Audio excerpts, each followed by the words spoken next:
Hello നമസ്കാരം എല്ലാവർക്കും Easysnacks-ന്റെ മറ്റൊരു ബ്യൂട്ടിഫുൾ എപ്പിസോഡിലേക്ക് സ്വാഗതം. എന്തൊക്കെയുണ്ട് വിശേഷം? എല്ലാവർക്കും സുഖമല്ലേ? ഞങ്ങളിവിടെ സുഖമായിട്ടിരിക്കുന്നു. അപ്പോൾ ഞാനിന്ന് ചെയ്യാൻ പോകുന്നത് ഇപ്പോൾ യൂട്യൂബിലും വാട്സപ്പിലൊക്കെ തരംഗമായി ഓടിക്കൊണ്ടിരിക്കുന്ന ഒരു വീഡിയോ ആണ്, നമ്മുടെ ബക്കറ്റ് ചിക്കൻ.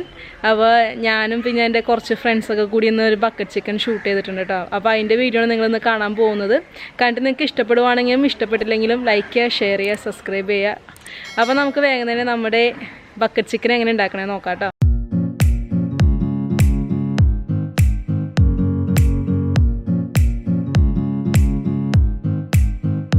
നമ്മളപ്പോൾ ഇനി നമ്മുടെ ചിക്കൻ മാരിനേറ്റ് ചെയ്യാൻ പോവാം കേട്ടോ. ഏകദേശം 2 ടേബിൾ സ്പൂൺ ഇഞ്ചിയുടെ പേസ്റ്റാണ് ചേർത്തത്. 2 ടേബിൾ സ്പൂൺ വെളുത്തുള്ളിയുടെ പേസ്റ്റ്. ഇഞ്ചി വെളുത്തുള്ളിയുടെ പേസ്റ്റോട് ഒരു 4 table spoon Kashmiri chilli powder ചേർത്ത് കൊടുക്കാം കേട്ടോ. ഒരു 1/2 ടേബിൾ സ്പൂൺ മഞ്ഞൾപ്പൊടി കേട്ടോ. ഇതിലോട്ട് ആവശ്യത്തിന് ഉപ്പ് ചേർത്ത് കൊടുക്കാം കേട്ടോ. ഒരു 2-3 ടേബിൾ സ്പൂൺ തൈര് കേട്ടോ. ഇതെല്ലാം കൂടി നന്നായിട്ടൊന്ന് മിക്സ് ചെയ്തെടുക്കാം കേട്ടോ. ഇനി അടുത്തത് ഇതാ മിക്സിയുടെ ജാറിലോട്ടൊരു 4 പച്ചമുളക് ചേർക്കണം കേട്ടോ. നമ്മൾ നേരത്തെ മിക്സ് ചെയ്ത് വെച്ചാൽ നമ്മുടെ മിക്സിയുടെ ജാറിലോട്ട് ഇട്ട് കൊടുക്കണം. നമ്മൾ ചേർത്തെല്ലാം കൂടി നന്നായിട്ട് അരച്ചെടുക്കാം കേട്ടോ. നമ്മുടെ മിക്സ് ഇപ്പോൾ നന്നായിട്ട് അരഞ്ഞിട്ടുണ്ട് കേട്ടോ. അതിനകത്തോട്ട് ഒരു നാരങ്ങയുടെ നീരും കൂടി പിഴിഞ്ഞൊഴിക്കണം കേട്ടോ. കഴുകി വൃത്തിയാക്കി നമ്മുടെ ചിക്കൻ ഒന്ന് വരഞ്ഞു കൊടുക്കാം കേട്ടോ.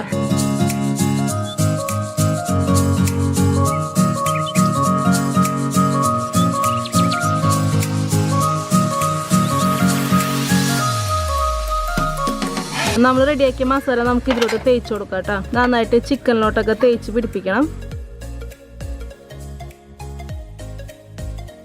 നമ്മുടെ ചിക്കനെല്ലാം ഇപ്പോൾ ഇവിടെ മസാല വരട്ടി കഴിഞ്ഞിട്ട് ഇനി ഏകദേശം ഒരു 8 മണിക്കൂറിൻ്റെ അടുത്ത് ഇത് മാഗ്നേറ്റ് ചെയ്ത് വെക്കണം. ഇത് നമ്മൾ മാഗ്നേറ്റ് ചെയ്ത ചിക്കനാണ് കേട്ടോ. അപ്പോൾ ഞാൻ ഇവിടെ നല്ല വെയിലത്ത് 1 മണിക്കൂർ ഈ ചിക്കനൊന്ന് വെയിൽ ഒളിക്കുകയാണ് കേട്ടോ. ഇങ്ങനെ ചിക്കൻ വെയിൽ ഒളിക്കുമ്പോൾ ഉണ്ടാകുന്ന ഗുണം എന്താണെന്ന് വെച്ചിട്ടുണ്ടെങ്കിൽ ഇതിൻ്റെ ഉള്ളോട്ടൊക്കെ നന്നായിട്ട് മസാല പിടിച്ച് നല്ല എരിവും പുളിയും എല്ലാം നന്നായിട്ട് പിടിക്കും. ശരിക്കും നമ്മൾ ഫ്രിഡ്ജിൽ വെക്കുന്നതിനേക്കാളും എഫക്റ്റീവാണ് ചിക്കൻ ഇങ്ങനെ വെയിലത്ത് വെച്ചിട്ട് ചുട്ടെടുക്കുമ്പോൾ. അപ്പോൾ ഇത് 1 മണിക്കൂർ സമയം ഇങ്ങനെ ഇവിടെ വെയിലത്തിരിക്കട്ടെ. അതിന് ശേഷം നമുക്ക് എടുത്തിട്ട് നിങ്ങൾക്ക് അപ്പോൾ ചുടാനുള്ള ടൈം ആയിട്ടില്ലെങ്കിൽ അതെടുത്തിട്ട് ഫ്രിഡ്ജിലോട്ട് മാറ്റാം, അല്ലെങ്കിൽ അപ്പോൾ തന്നെ ചുട്ടെടുക്കാം കേട്ടോ. നമ്മളപ്പോൾ ഗ്രില്ല് ചെയ്യാനായിട്ടുള്ള സംഭവങ്ങളൊക്കെ റെഡിയാക്കണം കേട്ടോ. നമ്മുടെ പാട്ടൊന്ന് വെച്ച് ലെവലാണെന്ന് ജസ്റ്റ് ഒന്ന് ട്രൈ ചെയ്ത് നോക്കാം കേട്ടോ. നമ്മുടെ ചിക്കൻ അപ്പോൾ റെഡി ആയിട്ടുണ്ട് കേട്ടോ. അപ്പോൾ നമ്മളത് ചിക്കൻ ആ കമ്പിയിലോട്ട് വെച്ച് കൊടുക്കാം കേട്ടോ. കാലപ്പോൾ രണ്ടും കൂടി ചേർത്ത് വെച്ചിട്ട് ഒരു നൂലെന്തെങ്കിലും വെച്ചൊന്ന് കെട്ടി കൊടുത്താൽ നല്ലതായിരിക്കും കേട്ടോ. നമ്മുടെ ബക്കറ്റ് ചിക്കൻ്റെ ബക്കറ്റ് വെച്ചിട്ടോ. ഒരു കോഴിനെ തിന്നാൻ വേണ്ടി കൂട്ടം കൂടി വയ്ക്കുന്ന ആൾക്കാരാണ് ഇത് മൊത്തം. ഇതിൻ്റെ സൈഡിൽ മണ്ണിട്ട് ഒന്ന് സീൽ ചെയ്ത് കൊടുക്കാം കേട്ടോ. നന്നായിട്ട് ചവിട്ടി ഉറപ്പിക്കാം കേട്ടോ മണ്ണൊന്ന്.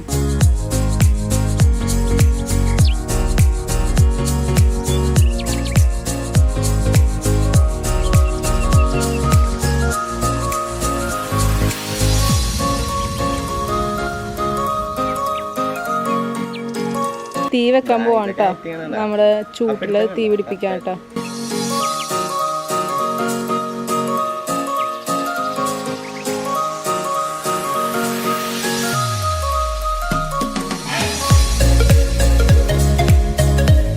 ഇനി നന്നായിട്ട് തീ കത്തിച്ചു കൊടുക്കണം കേട്ടോ. ഒരു 20 മിനിറ്റ് ഏകദേശം തീ കത്തിക്കേണ്ടി വരും ചിക്കൻ വേവാനായിട്ട്. ഇപ്പം ഏകദേശം 20 മിനിറ്റ് ആയിട്ടുണ്ട്. നമ്മൾ ഓപ്പൺ ചെയ്യാൻ പോവാണ് കേട്ടോ. അപ്പോൾ ഇതാ ഇങ്ങനെയാണ് ഓപ്പൺ ചെയ്യണത് കേട്ടോ.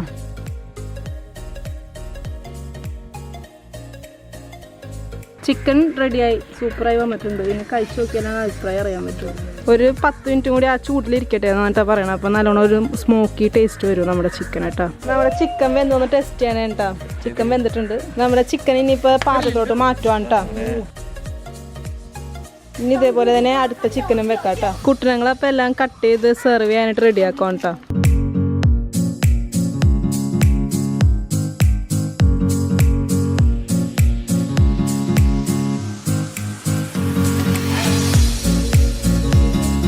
ലിൻഡപ്പൻ വെറൈറ്റി ആണോ അല്ലെങ്കിൽ നോർമൽ ടേസ്റ്റ് ആണോ?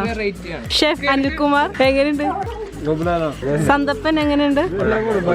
ഡാനി എങ്ങനെയുണ്ട്? ഡാനി ഉണ്ണിമോളെ എങ്ങനെയുണ്ട്? നടന്നുകൊണ്ടും ഫോം വിളിച്ചോണ്ടും കഴിക്കുന്ന പാമ്യാൻറ്റി എങ്ങനെയുണ്ട്? അപ്പൊ നമ്മുടെ ബക്കറ്റ് ചിക്കനൊക്കെ ഇവിടെ കാലിയായിക്കൊണ്ടിരിക്കുകയാണ്. അപ്പൊ എല്ലാവരും ഇഷ്ടപ്പെട്ടെന്നാണ് പറഞ്ഞത്. അപ്പൊ നിങ്ങൾക്ക് നമ്മുടെ ഈ എപ്പിസോഡ് ഇഷ്ടപ്പെട്ടെങ്കിൽ ലൈക്ക് ചെയ്യുക, ഷെയർ ചെയ്യുക, സബ്സ്ക്രൈബ് ചെയ്യുക. അപ്പൊ അതേപോലത്തെ അടിപൊളി റെസിപ്പി ആയിട്ട് വീണ്ടും കാണുന്നവരെ ബൈ.